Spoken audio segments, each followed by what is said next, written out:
Share my screen then.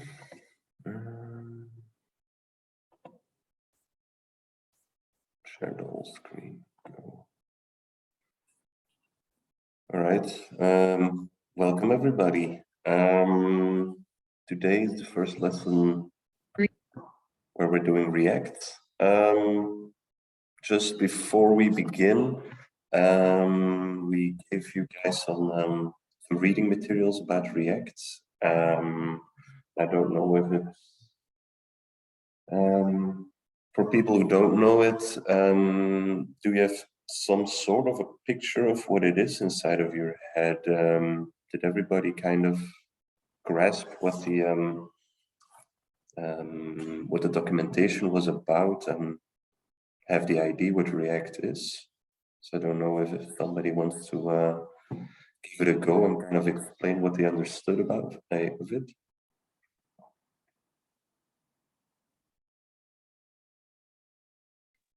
Yeah, I didn't really go too deep into the definitions and all the stuff. So in a very general sense, I understood React as more or less like a library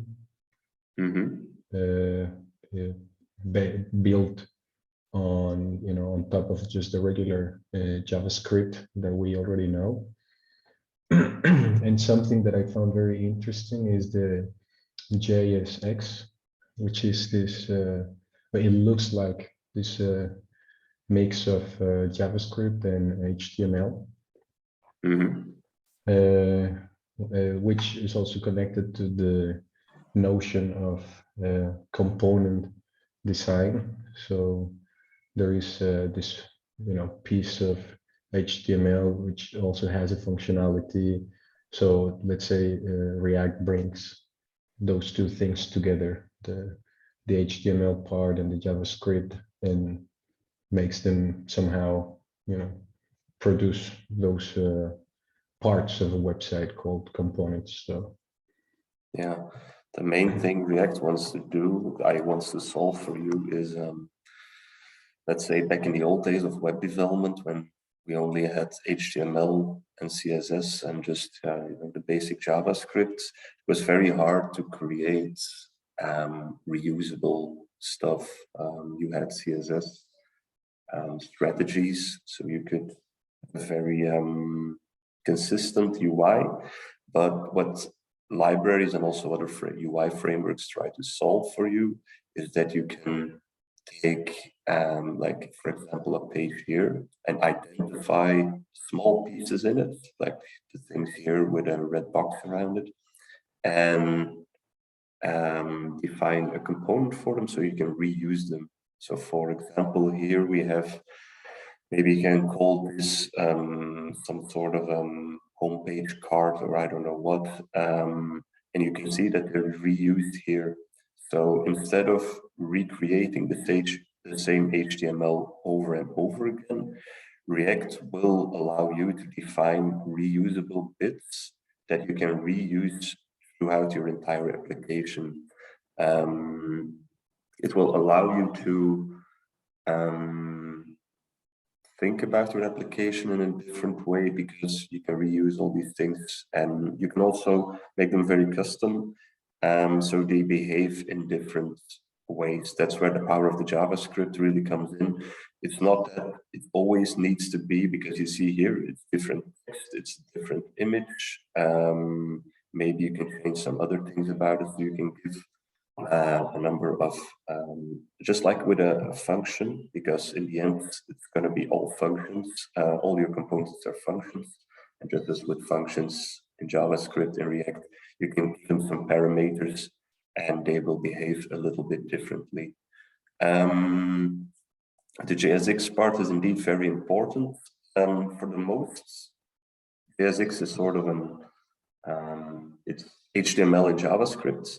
So the most JSX will be very familiar, but remember that it's JavaScript and it's not really HTML. So there will be some small differences there sometimes, but we will get into that later. But it's a way of writing our HTML inside of JavaScript functions. And indeed, yeah, React is a library, not so much a framework. We will get into that later as well. But it's kind of important to remember that React will give you the tools to build these components, but in the end, the decision of how you want to do it, how do you want to structure your application, how to do everything is really up to you. This is what also is very different from other UI frameworks more, who really will give you a sort of way to go with their framework. They will really say, this is the way we want you to create components, this is the way we want you to do other stuff. React really gives you a freedom to make the decisions on your own, but with also freedom comes the cost of making a lot of decisions, and it's not always easy to make those, but we will try to guide you in the following lessons to make it a little bit more easy to sort of discover what's possible with React. So, any questions about this, or is that sort of clear? But it will get more clear in the following hour, I hope, at least. So the first thing we're going to do is we're going to use something that's called Create React App. This is a tool to set up your React app very quickly. It's very convenient to really get quickly into React, because if you have to do all this stuff manually, it's going to take you a lot of time, and we're going to go into real stuff that's not so important right now. It's kind of easy to do. On the home page, you can find this command. It's an npx command, and you can go to your I'm using Windows Terminal, but you can use anything you want. It's sort of the same stuff as running a terminal in here. So that's comparable, it's just I use it in a different screen. So go to a folder that you want to create it. We paste this this line of this command. I'm going to call it React app demo.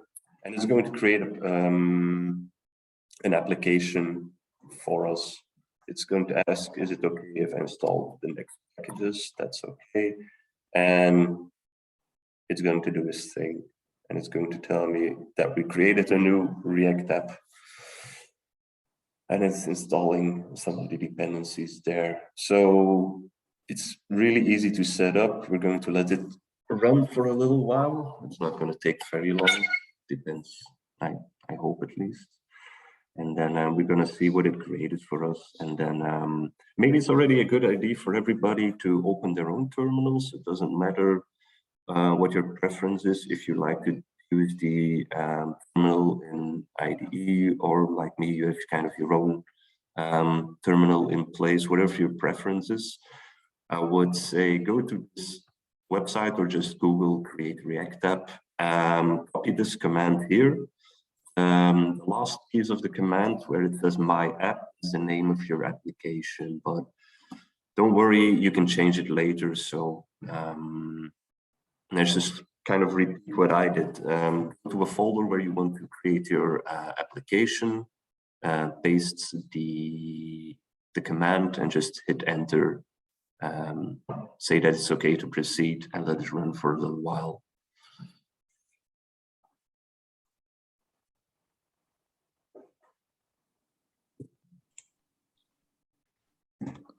While that's running, maybe we can go through a little bit over the React components.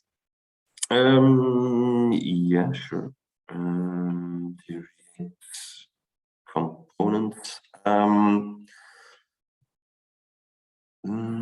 It's probably,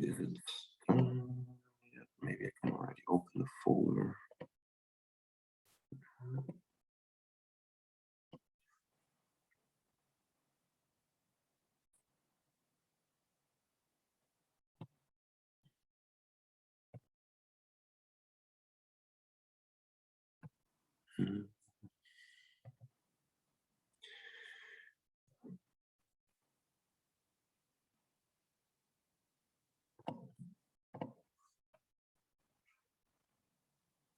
So this is what the setup looks like as a default from your Create React app tool, and it will give you some JS files like this. And this is an example of what a React component looks like. Component is our complete app. In this case, it's the first thing that Create React app will give you, just as an example. And this uses everything here within the return. So a React component is nothing more than a function returns JSX style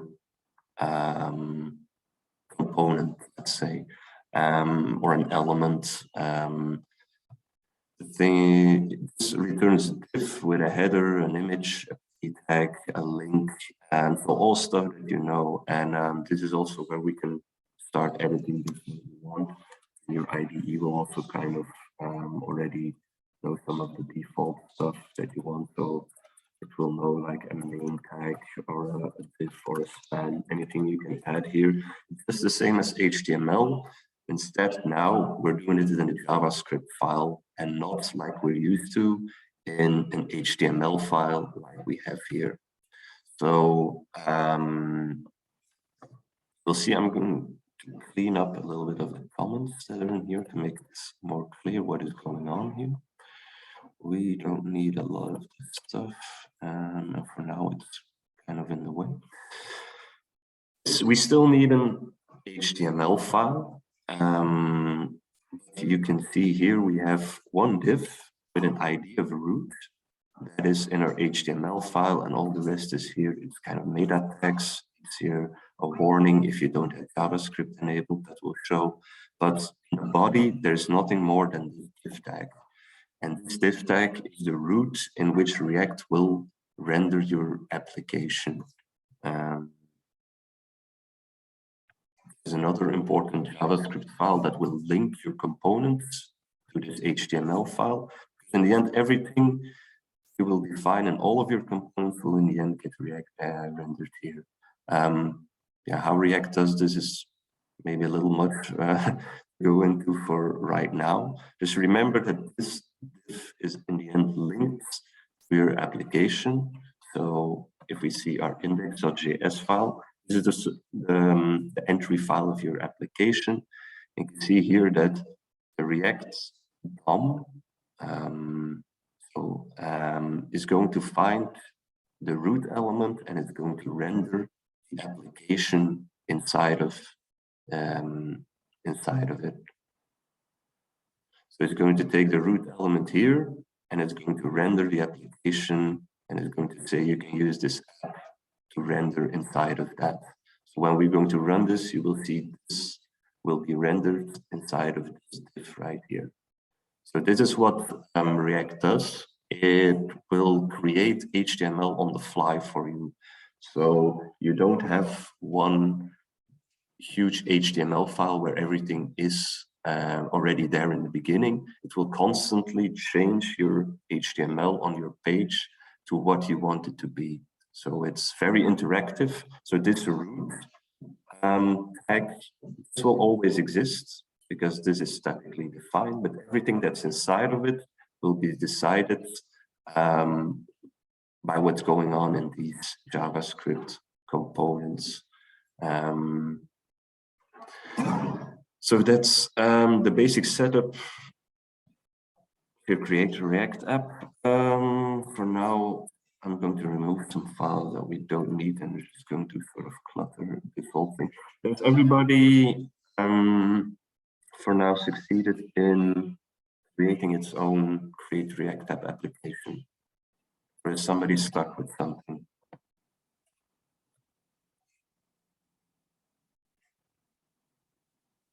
Everybody good?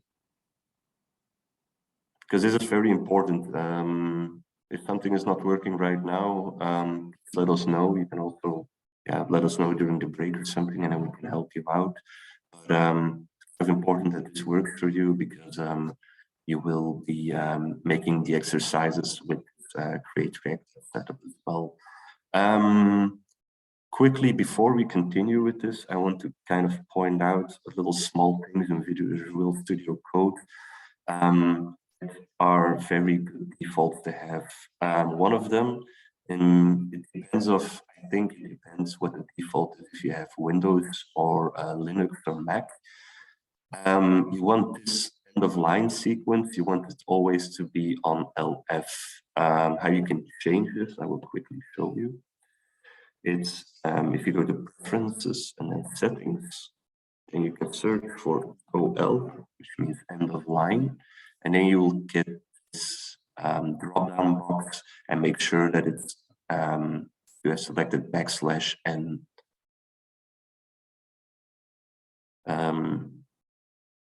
This is one thing to do. The second thing is down here you will see the number of spaces your IDE, Visual Studio Code, will use to use this tab. So you can, if I change this, let's say maybe I make it 5, then I do a tab, you will see that this is now 5 spaces instead of the kind of default everybody uses. It's 2 spaces, because if you use 5 spaces every time, your code will go very wide very quickly. To change this, we also go to our settings, but now not EOL, but indentation. And then we are looking here at the bottom, you will see tab size. So make sure this is 2. So every new file you will create will be by default the tab size 2. I think Visual Studio always puts it on 4, so you don't want to change it manually for every file you're creating. So these 2 things are very useful to have changed in your settings. Okay, so back to 2. Let's save this. Okay, so thinking maybe it's a good thing I will just run this and kind of show you guys how this works live. So if I go to my React demo, if we open the package.json, we see we have a couple of scripts available that create React that will give us by default. And the one we're going to use now here is start, and this will start our React application locally. So if we do npm start,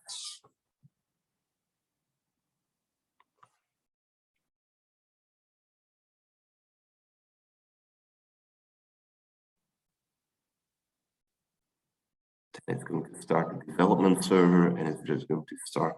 It's going to open up a tab automatically where we will see our application running.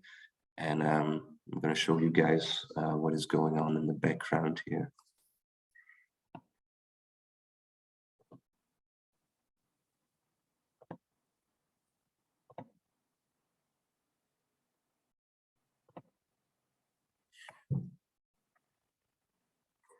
So this is our component, this is our application. I'm going to use the inspector quickly to show you guys.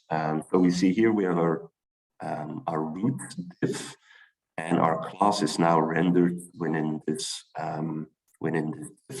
And you see everything that was coming back in the also the span I randomly created is in here, but everything our component contains is in here. So if I go back here, this is the wrong one, this is the right one. I go to my app.js. Let's say I put some header in here. This is header, and I save it, and I go back to my code.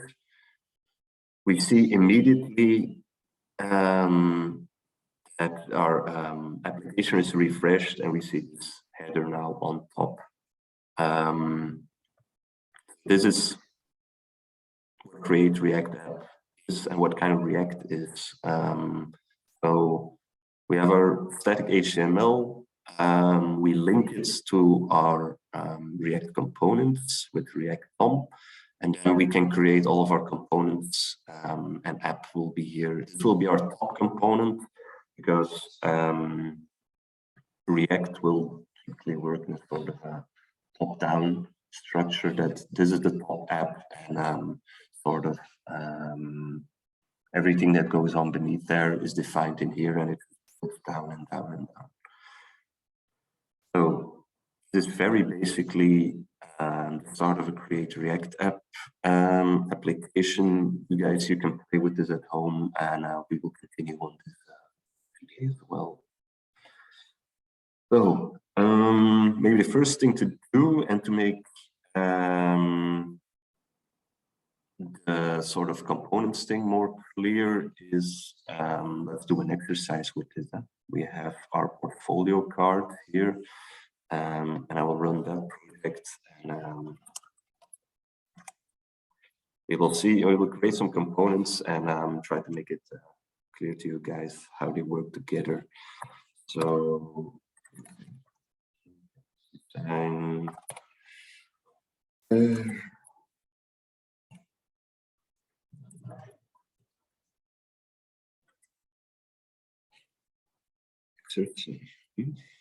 why does it go there? And just looking. First example, maybe? Yeah.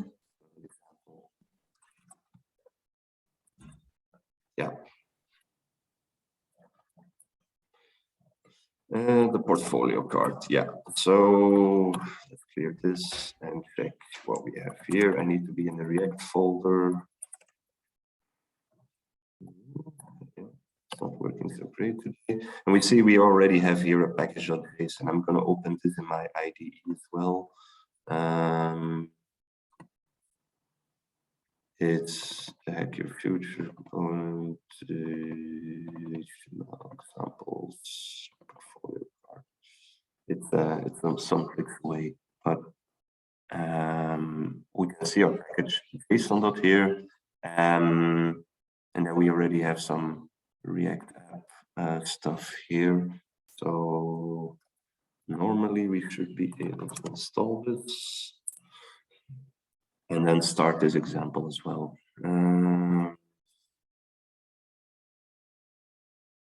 I don't see anything. Does it start anything? Oh yeah, it does boot. Okay, good. So this first example, let's go back here.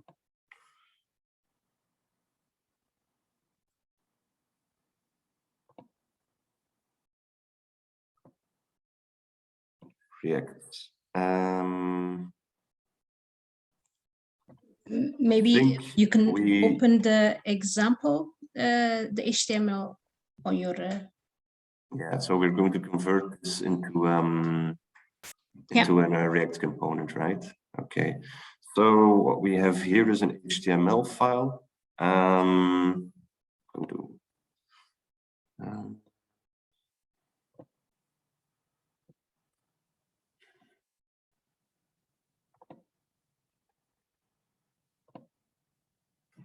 Oh, I'm sorry, guys.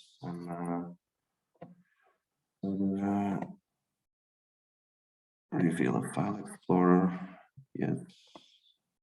And then we have our HTML CSS. And if we open this, this is our portfolio card, which we're going to use as inspiration. So we have a card here with a picture, a name, sort of a full introduction and a description of this person, of any person we want our component to do. Right now, what this is this, what we know is this HTML. So what we see here in our body, we have this card container, contains an image, contains some text, we have a header, we have a footer section, and then in the bottom we even have a little script running. So right now we are going to convert from what we have seen in HTML into components. I'm going to open the IDE and let's see what we have here. So same as in the Create React app, we're using this div with the root, which will contain all our components, which will be linked inside of the index.js. So here we get our element by ID root, and we render our app. There's always a good place to start looking. What is your top level component? And from this component, everything else will start to happen. So we have a portfolio card here inside of our app, and that's the only thing we're going to render, and we're also going to import some CSS. CSS is imported at the app. Also, it will be the top level of your application, so it will be imported globally. There's some CSS you can define here, and then we have our portfolio card that's inside of portfolio. And this is the first time you're going to see a real JSX component. So you're already seeing that we're again using a face inside of here, and a face is a component of itself. And this is the whole thing React does is you have this, you can create components and they can work together. So don't think that one sort of thing, wait, if I go back to the thing, that one element on your page is also one component. This can be a component that contains all these other little components. So we have these building blocks that can be very small, maybe just a header or a picture, but they can also work together in sort of bigger components that will combine all these. So this is a card component that, let's see, portfolio card component contains two divs, but then also a separate component with the face in it, which is an image. So this is the way we start thinking about web applications with React. You try to define all these small pieces in your application and make components out of them. Then you can create new components out of those components, just the way you want them to work and to look. So that's the whole point. You're creating a component once and you try to reuse it as much as you can. And you also try to make them so they are easy to reuse as well. And this is the whole setup of what kind of React is all about. It's about dividing your page into small pieces and making those pieces work together in a sort of a efficient way. Is this clear for everybody? Does everybody understand what happens here and what we're doing here? And yeah.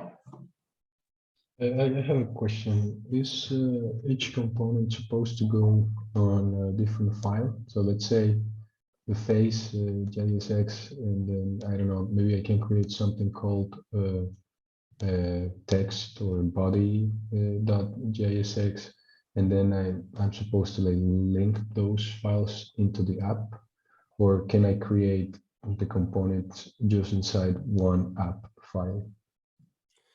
I would not recommend importing all your components in one place. The point is that you want to have a structure in your application where you sort of kind of understand from how you organize it here. Some things are maybe bigger components than other ones, but you don't want one huge file where you do everything. You want to have a top-down structure. It will sort of, where you have an app that will have maybe 2 or 3 big blocks. If I open up maybe this example again, so as an example here, this page, let's say this is our app, and we only have one page here, and our app will contain maybe 3 big blocks. I'm giving an example. Always remember that there are no hard rules in React about how to do stuff, but making very many components and putting them all in the app is definitely a bad idea. You want to have probably some blocks like a header, and you want here this sort of hero thing, and then maybe here this overview. And then inside of those 3 blocks, you can have maybe here a logo component, and then here a sort of navigation component. Then inside this block, you have a text component. You see, you have this top-down hierarchy way of working. You start with your biggest block and you try to divide that big block into smaller blocks. And then those smaller blocks again in small blocks until actually you get to a point that you can't make it any smaller. And those will be the sort of real building blocks of your application that you can use anywhere. Right, but then technically each of those should have their own folder, they're just connected. You don't want to mix them up, or you don't want to like put them together in just one big thing. Don't try to sort of overthink this right now. We have, I think we have defined a, do you know where it is? Sort of text structure that that is going to be, there's a project structure for React that we're going to use in all the examples and exercises. Scroll down. The folder structure, you mean, right? Yeah, exactly. Yeah. Go a little bit down. Down. Yes, here we go. All right. So we have provided this as a sort of starting point for you guys to start with. The public folder is where we start your HTML file, and it's there to be. Don't worry too much about the public. It doesn't really need to contain anything more than that. And we have API calls that you separately put in one folder, and then your components. We made the you can make sort of a shared folder and then a component folder, but component can be something specific. Inside of components, it's always a good idea if you start your application to just put them in the components folder. Now, when you see your application growing, then you can see, okay, which components are really always connected? Can I make some sort of division in this? But don't overthink this in the beginning of your application. Don't already start, let's say, putting all sorts of components together when you cannot predict the future. So when you only have 4 or 5 components, just put them in the component folder and it's not going to be a problem. But when you're starting to have 15, 20, maybe you can see, okay, what are very specific components for one thing? What are very generic components? Should we maybe make a difference in that? But I would advise you, all you guys, don't overthink this in the beginning. Put them all in the components folder, and after a while, when you're starting to feel that it's going to be, when you start to feel that it's no longer really practical to work in that way, try to find a way that works for you. But there is no rule about this. You can Google stuff about this, and you will find many answers to many. This is also a thing that you will. If you guys will ever work in a let's say a big React project and you come into it and already a lot has been done, you will notice that it will be different from maybe stuff you saw on the internet. It will be different from the way you do it. It will be different from another company. So don't try to find the right way of structuring stuff. We are going to provide you this, which is a good way to start. In the beginning, we separate our API calls from our components, our context data, and utils, which are functions we can use everywhere in our application. Start with this structure and don't try to overthink it in the beginning.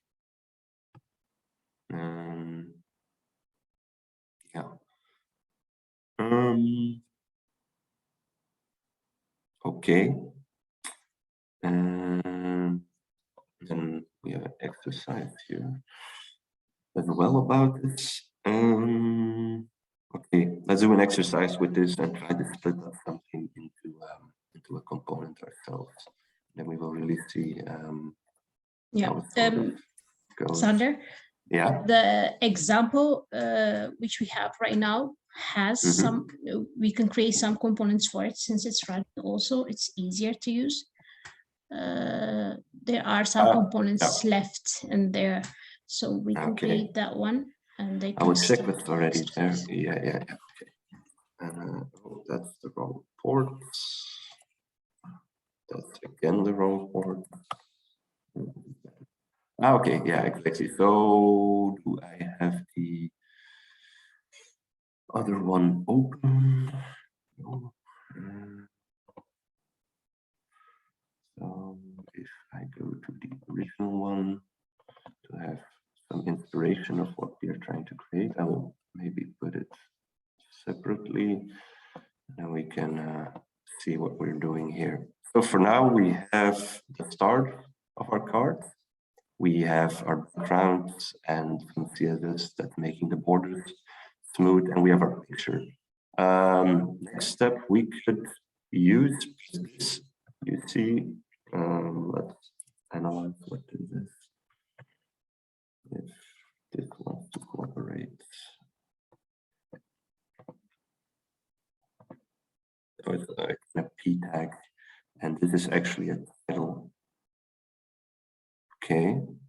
Maybe what we can do here is, okay, let's create a text component and use this always in our application. So what we have done here is also a very good way to group your components, is to make a separate folder for each component, so you can keep your CSS very specific for this component with the component. You don't want one big CSS file where you do all your CSS for all your components. You want them as close to your component as you can. You can have a global one like this, but only use it for global style. So you see we're doing a star, like a general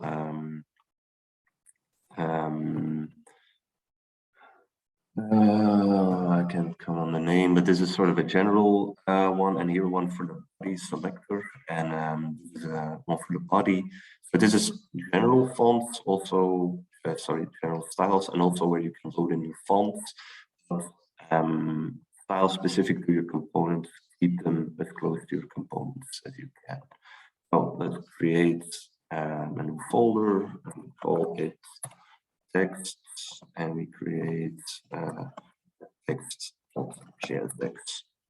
So these are .jsx extended files. So your components, we can't do this. We can't make it regular JavaScript, because if we do this and we would create, are we using const or are we using const?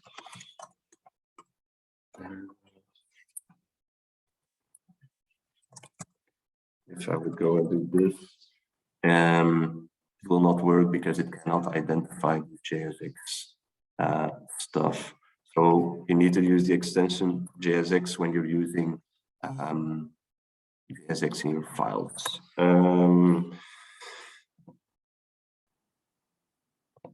We're going to straight up export them, apparently. Okay. So next, what is going to be P,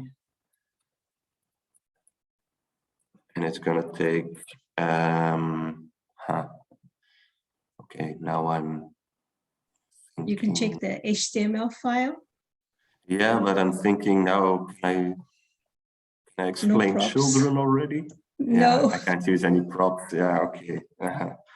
Okay, so this is maybe a bad example. Can you open the HTML file from the other that one? Yes. P. Yeah. No, that is already created. No. Okay. So here we can create a title with a div. Yeah, but just a title and then a CSS image title. If you open the HTML file on the VS Code. Oh, you mean from this one, right? Yeah. And the CSS file, we can see what Yeah, so Sorry, I'm going to open the CSS one as well. yeah, here, so we have image header and H3 title header. We just have to create those two components. Okay, we're going to put the text inside of the oh yeah, okay, like this. Okay, so we're not going to use the text components. This will be stuff for later. What we're going to do is, we see here we have so we have the card container, the image we already have. That's the face, right? That's the face inside Yeah, of the image containers container. are there. Yeah. Yeah, okay, like this. And then the next one is the image. Should we create a component for it by itself? Just the title, and then we can create also the description components, each component with a folder by themselves, and then import it. And the description. This one. Yeah, that one will be one component. The paragraph will be one component, and then the image, I mean the title so will be one component. Okay, so we can have image title here. Yeah.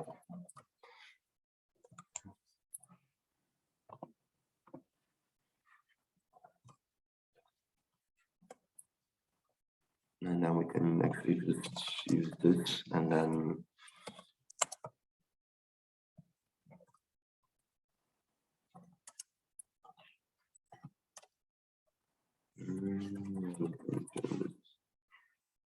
okay.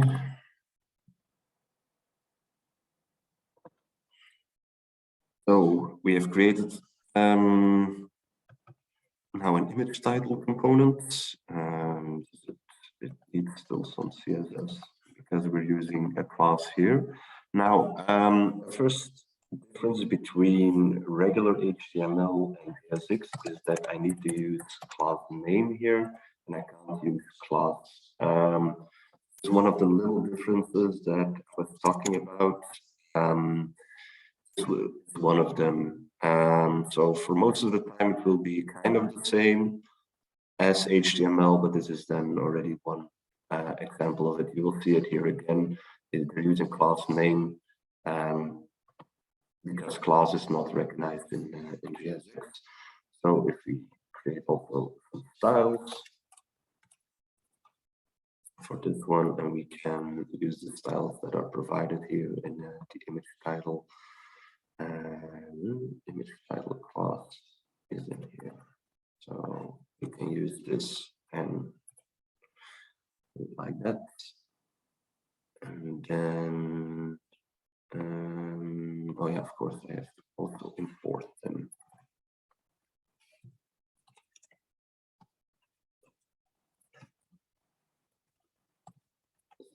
Stop CSS like that. Okay, so now we created our image title. Our image title contains our styles, and then now we can go back to our portfolio card and import this one. So if we go to image title, and then we have our image title like this. Normally this would recognize it as well.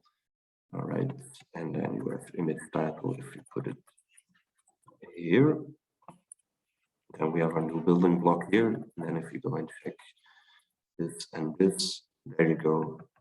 So we have our image title inside of our card component. And the thing here, I think we already touched this in previous classes. So we're importing and exporting image title here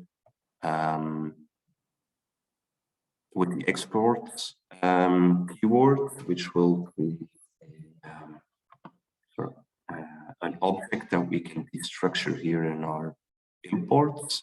You can also do the export default image title. It's all JavaScript. It works the same. And then if you export default, you don't need to destructure it, but be aware that it's a kind of a good practice to not always try and avoid, I have it forgot here, my class name, to try and avoid export default, because simply put, if you use import default here, it's harder to get your imports right. It's easier to make mistakes here, because if I destructure this, my Visual Studio Code will already tell me, oh, I know that the image title is a component that is exported from this file. So it's easier to keep things clean and without mistakes, to do it, to export them like this and don't use the default. So I forgot my class name here, which is image title. There you go. And if I save that, then I think it will turn white. Yes, there we go. So now it's the same as here. Something different, sorry, something else to say here. Importing your styles like this does not mean that it's only available for this component. So if you're importing CSS like this straight away from a CSS file, it will be like you imported from one big global CSS file. So it's also globally known in your application. So if I use a class name image title in another styles.css file, and I import it in another component, they'll start to override each other. So if we're using, so yeah, keep that in the back of your mind, that you try to keep these titles as let's say, unique as possible, so you don't have the risk that you override your style in another component. Be aware of this.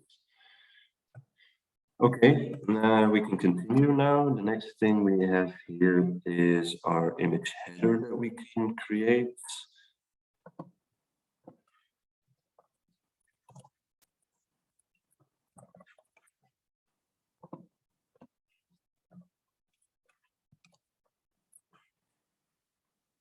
And sort of same logic here.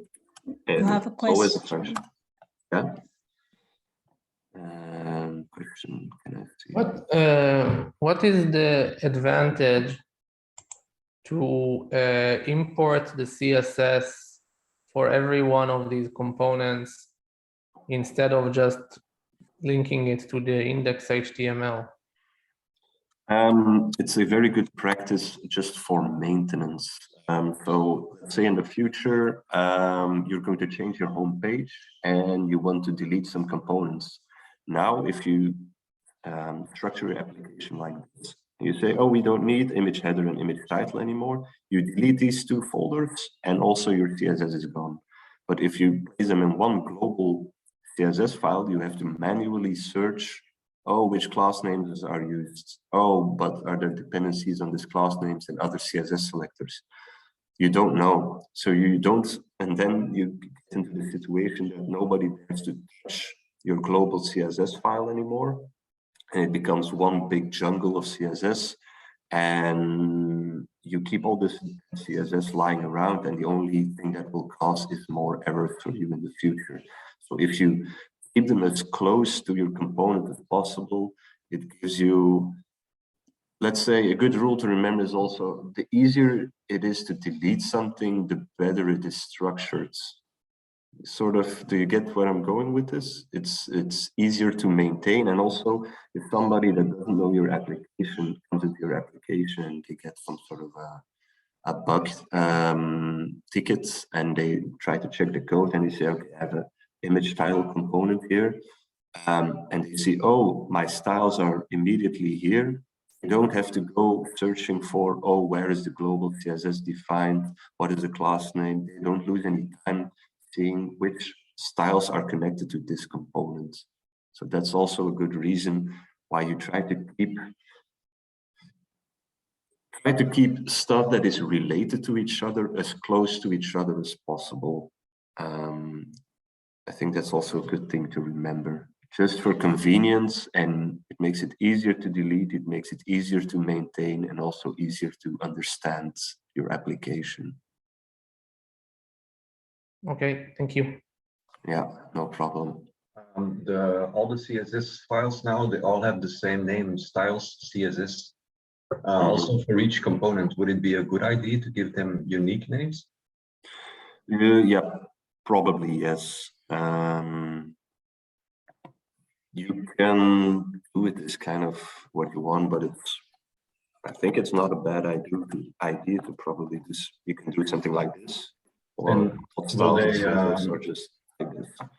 But Are they these- won't affect each other because it's a folder. It's structured in each folder. Then they won't affect each other because they are imported for one JSX file only. You're not importing them anywhere else. So they are content on that file. So, but if you give the same CSS selector name, won't it be better to give unique names to not get conflicts? Yes, the And selector start names should, overwriting CSS elsewhere? Yeah, you can have different IDs for this. So one ID maybe is if you say, okay, I always want to keep it. You can have multiple strategies for this. One is maybe, I've seen this as well, is if you have a sort of a differences or a span, doesn't really matter, just an example. And then you have ID is image title, and then you can do in your can do something like this, image title, and then you can place your class name in it, and then you're also pretty sure that it's unique.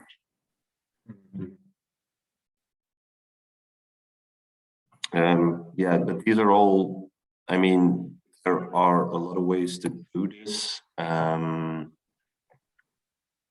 mean, like I said in the beginning, you will see there's almost no React project that looks like the next one.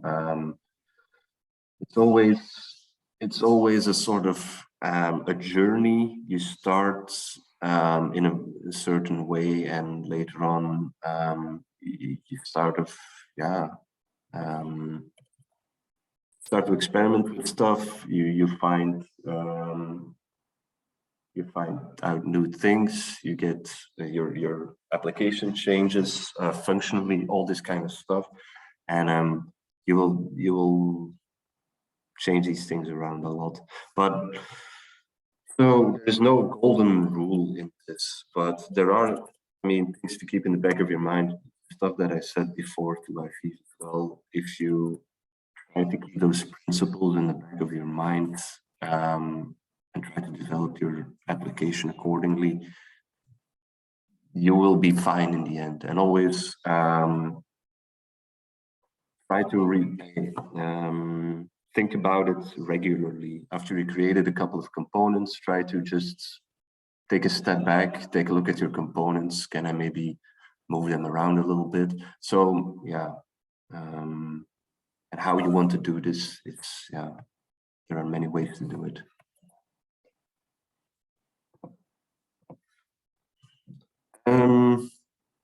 Okay, where were we? Image title styles. We had an image header that we were creating here. Name this. And let's see that. We have an image header here, and it's a div.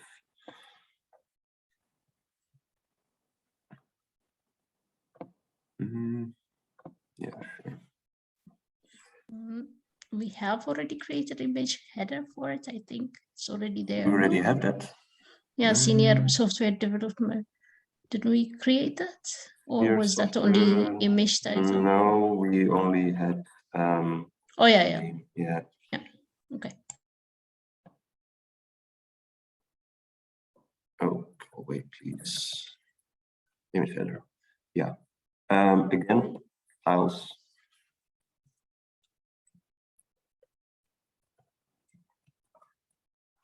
Yeah, I'm not going to refactor this right now. But another thing maybe to say here, if you're going to take another approach for naming your styles, do it everywhere. Don't have 2 or 3 components that do styles.css and then a couple that do face.styles and then a couple that do portfolio card.css. If you're going to change something like this, do it everywhere. So consistency is also very important in these kind of applications. Okay, so the image header with styles. See where they are. We have title header, we have image header here, some margin. And it's kind of the same thing we're doing here. We're extracting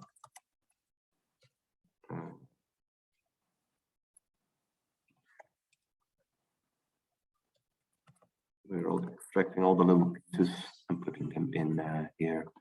So class becomes class name, something to remember as well. Why is it not good? Okay. And we can save all this. And I think if we go back to our card now, oh yeah, I didn't put it in the portfolio card yet. So we created our image header components. We export it here, and then we go here, and then I'm just going to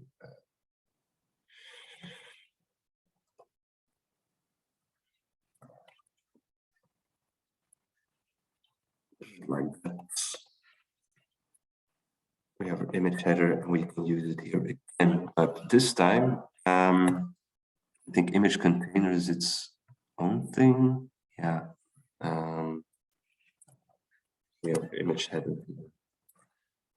So, does somebody have a problem with what I just did, and can they sort of explain why? Or yeah, maybe that's too vague.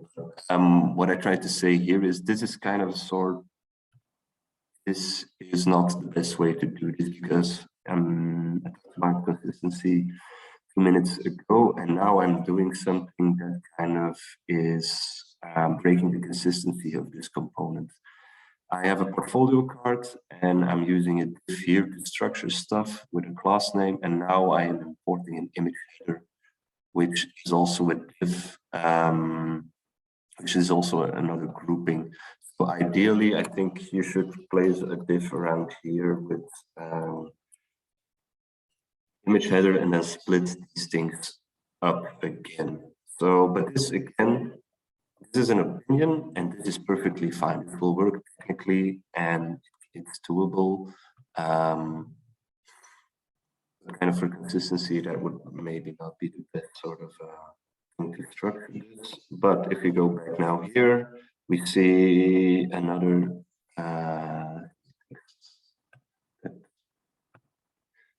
title header here, but it's not in white here. So image header has some other, it has some other class like title header and subtitle. So we're going to need those as well. Image header, styles, title header, and subtitle.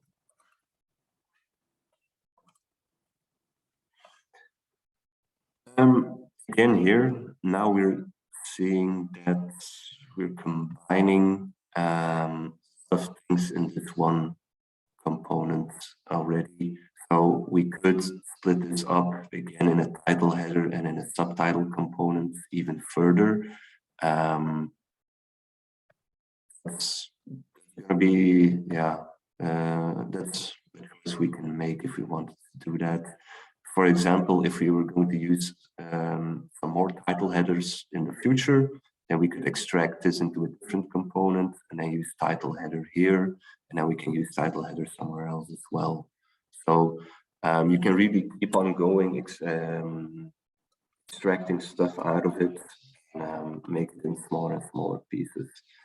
We have an HR, we don't need for the card. And then the last thing here is the section.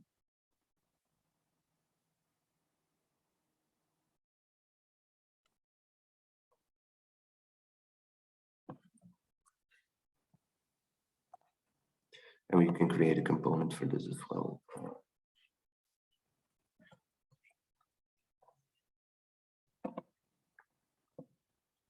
Oh, that's too much.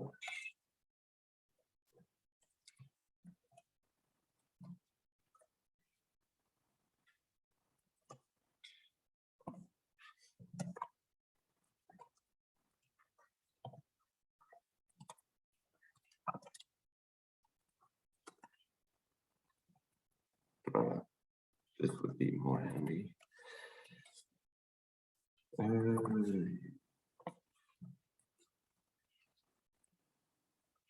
And then we can, oh, needs to be exported, of course, and then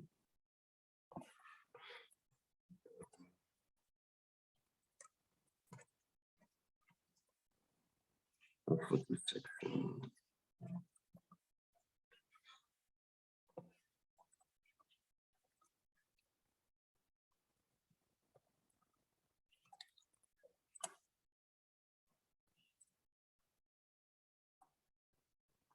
And there we go.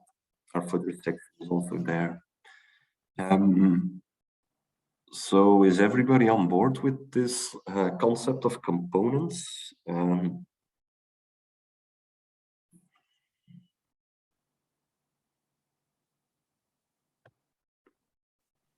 don't Yeah, makes sense. Yeah, it makes sense.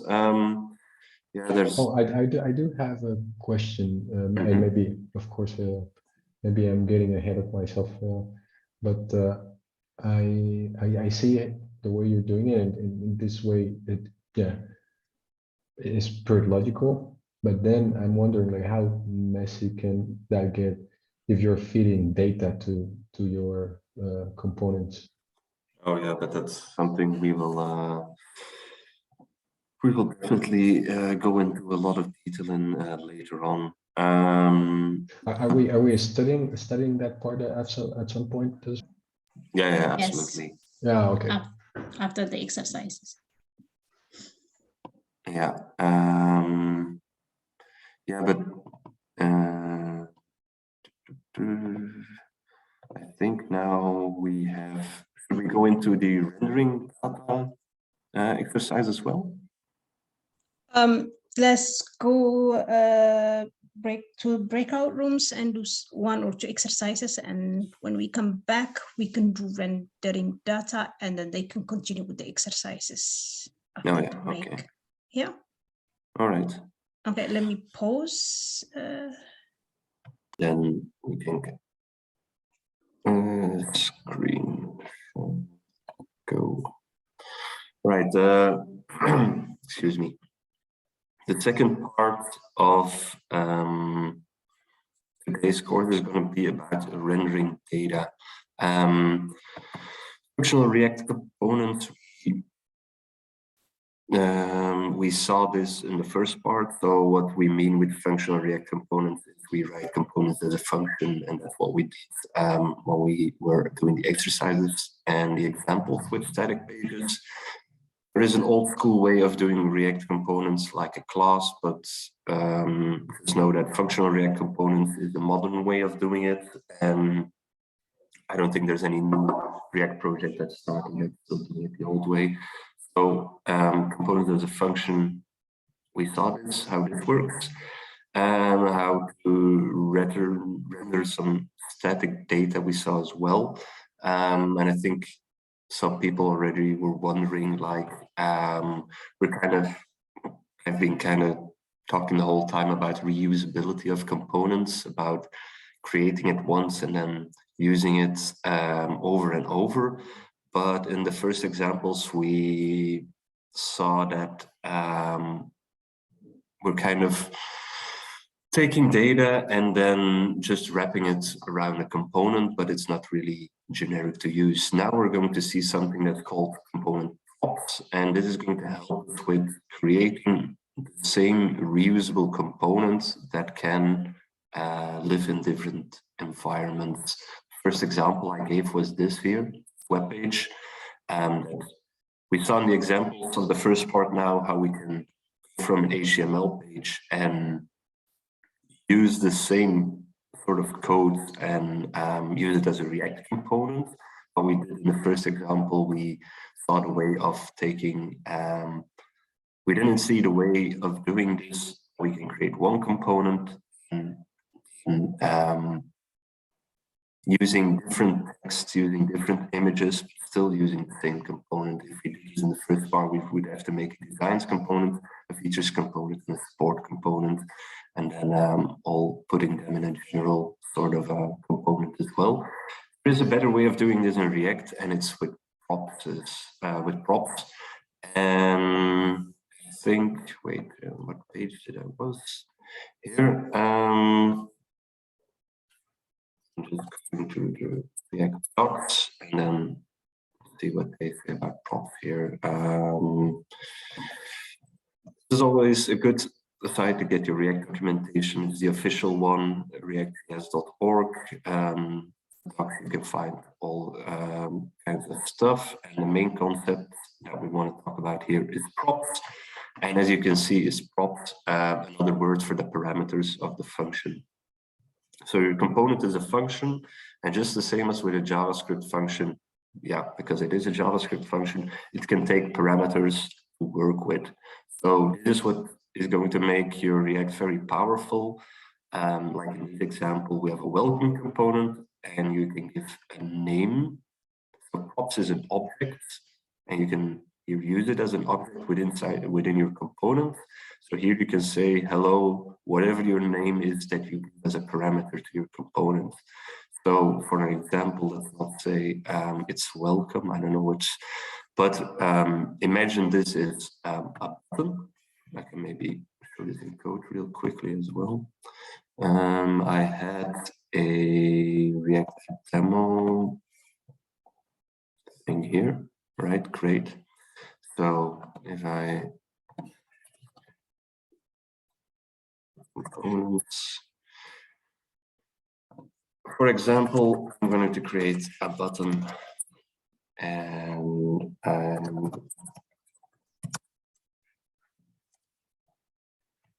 it remains all the same, but the big detail that comes into play here, a button, we all know this is HTML, a button, so we're not going to change the sort of default button stuff, but what we do want to change is we want to change every time the content of what's going to be inside of our button. Also, we could probably put some CSS on it. We never have to use our CSS anywhere else to style our buttons. We just use it once here for our button, and then we can define our props. These are our parameters. We call them props in here, and then we can use here, let's say, props dot, what is this? So title. This way, say, I'm in app here. Let's just do it. We export button, and we go to our app.js and we go to import here. Components. All right. So if we want to use this right here, use our button. We can do, what did I call it? I called it title. So, and I can use title like this over here. And let's say it's just, I don't know, I'm not very original. Is this thing still running? I stopped it.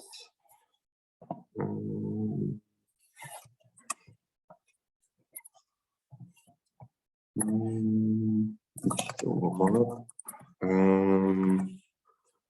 And it's called React App. Yeah, I'm going to start this just to show you guys what the effect is. Oh yeah. Yeah. So we can see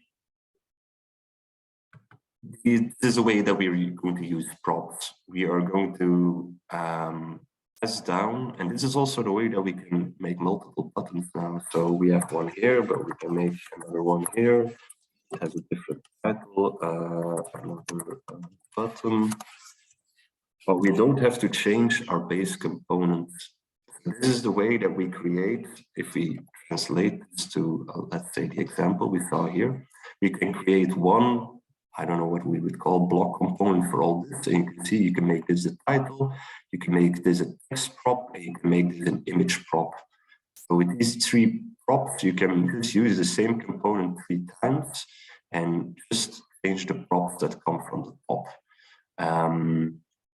This is especially useful if you're getting some data back from an API. An API in JSON that will give you kind of properties, and you can map these properties of the JSON response into props of your components.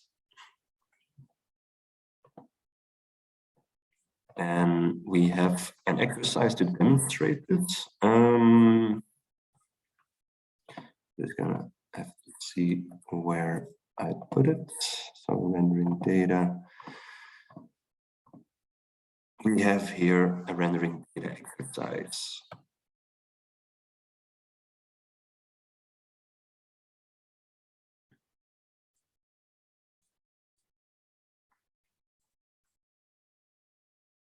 It takes a while to load. Oh, all right, here we are. So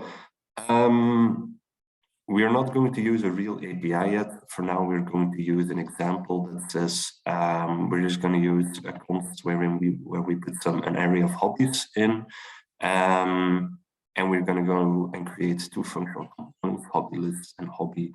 The thing we're trying to do is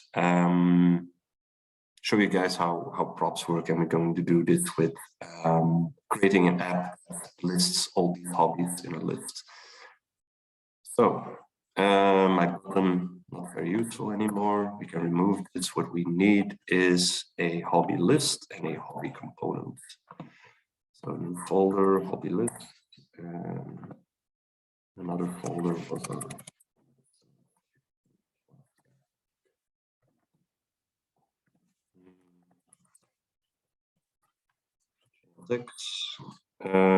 yeah, a little basic type work here.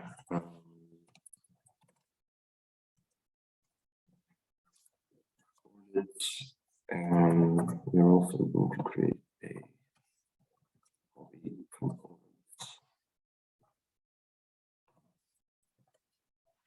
All right. The hobbies variable into the hobbies list component. So we're going to use this one, our hobbies. Here we go. So this will know all about the hobbies. And then in the return statement of the hobby list, we're going to use a map function to return an instance of hobby for every hobby in the array. So we all know the map function. This is an array function. It's the same, so it's Java. It remains JavaScript. It's not something about React. You can just use JavaScript inside your React components as you would always look. So we know our map function. We take an array, we go over every item in the array. Every time we go over an item, we call back where we can modify the item that's in there. So we want to do the same thing here, but instead we want to start using React components to sort of to go from an array to a list of components. So first we need to define what a hobby is. A hobby is actually just saying one of these things. So a hobby is a prop. So props here. So the same thing with, you can also do this, of course. Structuring straight up here. You can always, if it is preferable for you, or you like to do stuff like this for some reason, it's all possible. It's JavaScript objects. You can manipulate them any way you want. And you can define them and use them any way you can do in normal JavaScript. I usually sort of immediately tie them here. So we have a hobby. Let's say a hobby has a name. It's coming back, and it's gonna return us this. So this is a hobby. It's a very simple component. It's actually just a paragraph where we put in the name can make it more complicated later on, but that's not the point right now. Here in our hobby list, we're going to use our hobby component. So import it from hobby like this. We can start using it in our hobby list. So what we have here is our constant. We have these 4 hobbies, and what we want to do now. Yeah, something else about React we haven't mentioned yet is that you always need, everything needs to be inside of one component, one top component. Yeah, one element, I would say. So you can create a div here, but you can also do a thing and use this. Just remember that it's the replacement if you don't want to use a sort of top element. That's a sort of way you can go. It's called a React fragment. But just know that React and your IDE, Visual Studio Code, it will start complaining when you can't do this. This is not a component. You see it will immediately start complaining. But there can be cases where you want to use, let's say, maybe 2 keys next to each other, but you don't really say it needs to be in sort of a specific type of component. This is where the anonymous blank sort of tag comes in. It's called a React fragment, and it lets you do this if you would ever need it. So if you run into this problem, know that this is the solution. For now, I'm going to use it, and I'm going to take my hobbies array. I'm going to map them. So we get back in our callback with a hobby, and we can sort of do something with it here.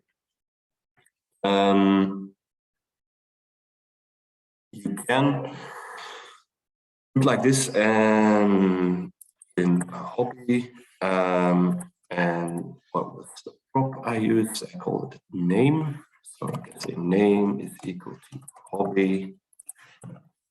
And there we go. This way we can just use. Now we will get a list of all our hobbies. I'm going to use now hobby lists in here. So not components body button, but hobby lists. And we're going to use this in the app. The rest is not so important. So let's use this. Logo can be found as well. There we go. Meantime, it should have started. Yes. So here we go. So now we have our 4 components: surfing, rock climbing, mountain biking, and breakdancing. So if you're going to expect them, you see that this is what we rendered. So this is a very powerful pattern in React. So you can go from a set of data, in this case an array of stuff, and then use that to create sort of a hobby list in this case, but you can do anything. It can be a list of anything, a list of components that you define yourself. So for instance, if you were going to start and create some styles for it, we can call this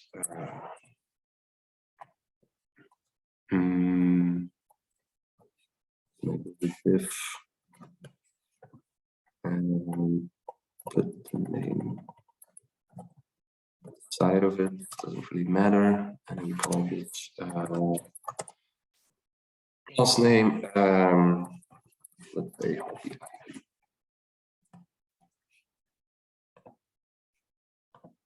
Wrong file. Hobby item, and let's give it a border. Need to put a number on. Here's a red border, maybe some radius, adding, doesn't really matter, just as an example, and now we import it inside of our hobby.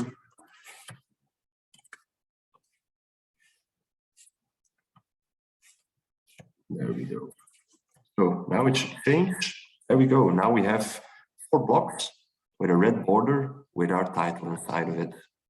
So this is the way, so if we go back to this example, this is the same way you would handle this. But in this case, your prop would be image, title, and maybe some description in here, and then you use a map and you can just render all these components once.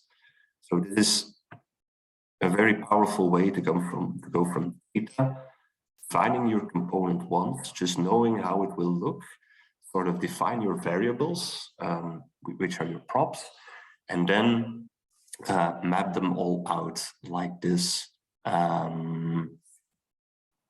Is everybody sort of does everybody understand what is going on here? What is what we're doing? Or any questions?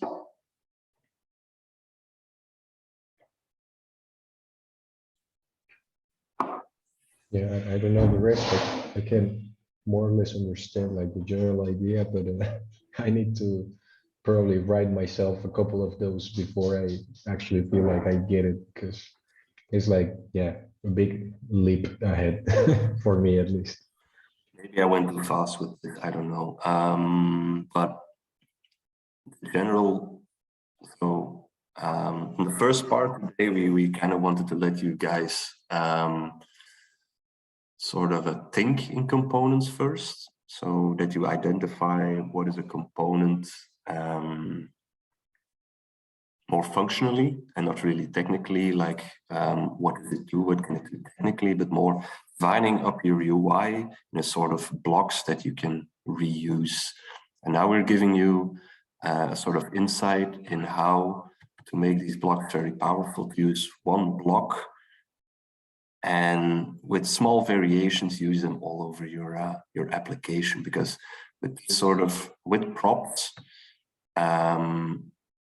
you can make your you can give a number of variables to your component, so it will behave in a different way.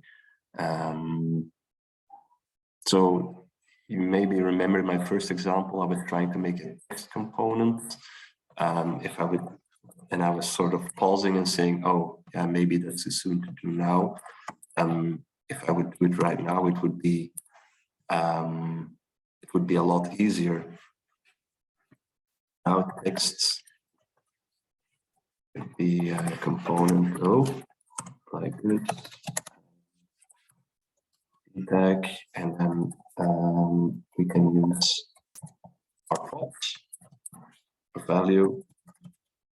Oh, this is text for me, and you can put some variation into this. Maybe say, okay, for text, which is always maybe a good one, maybe you can say it's color. You want to change the color of the text, then you can do it like this. And you can give it some style, the color, this color. You don't need to write it like this. You can say name, it will duplicate on its own. So if I go back to my hobby components, I could import this. And then instead of div name, I could say like text. I need to check always what kind of props I used. This color and value I can use here. So I'd say here color kit, let's say blue, and the value is equal to the name. So the name of my hobby will also be the value of my text.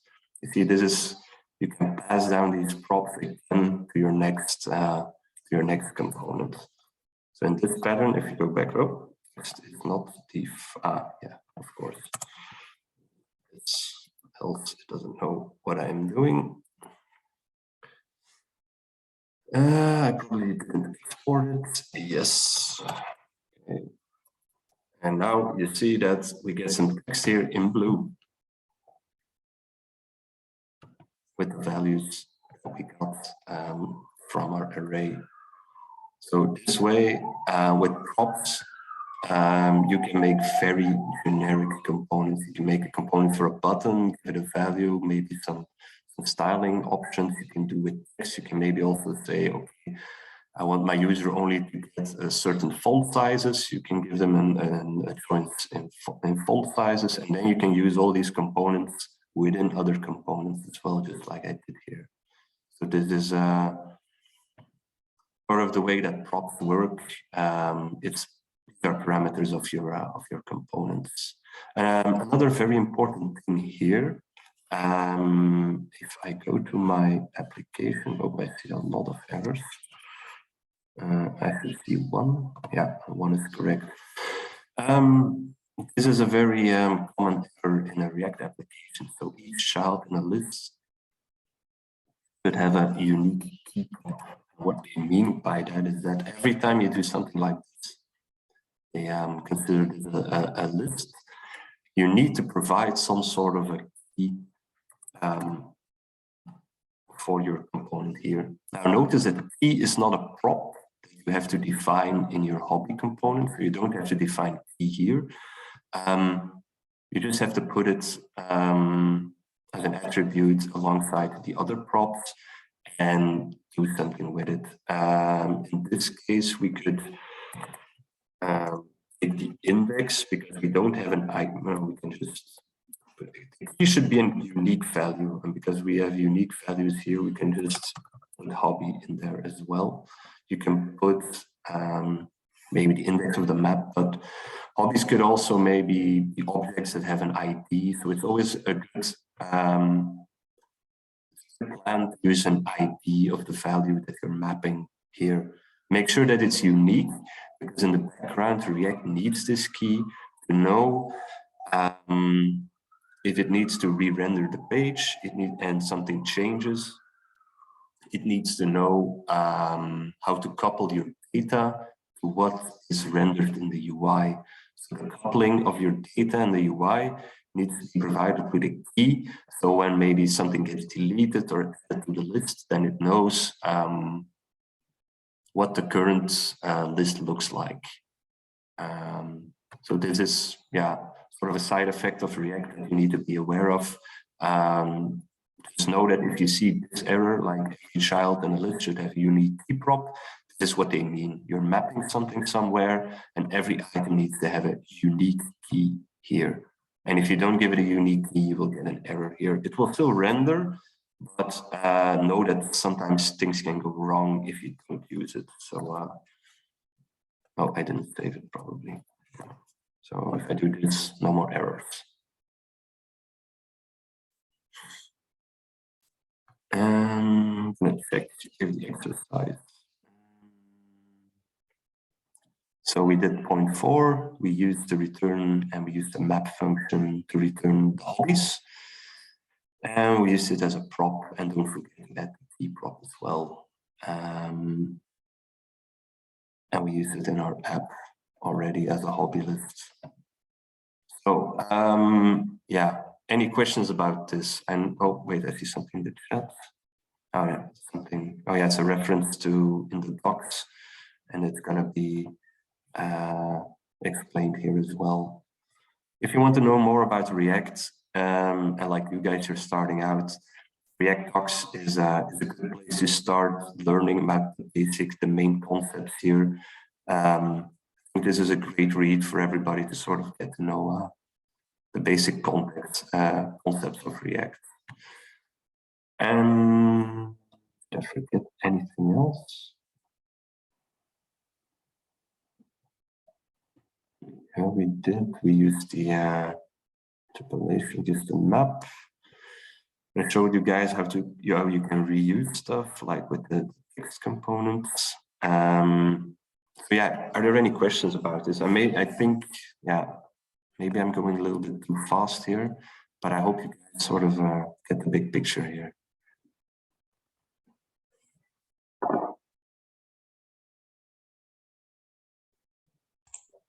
Any questions? Okay, I'll pause this.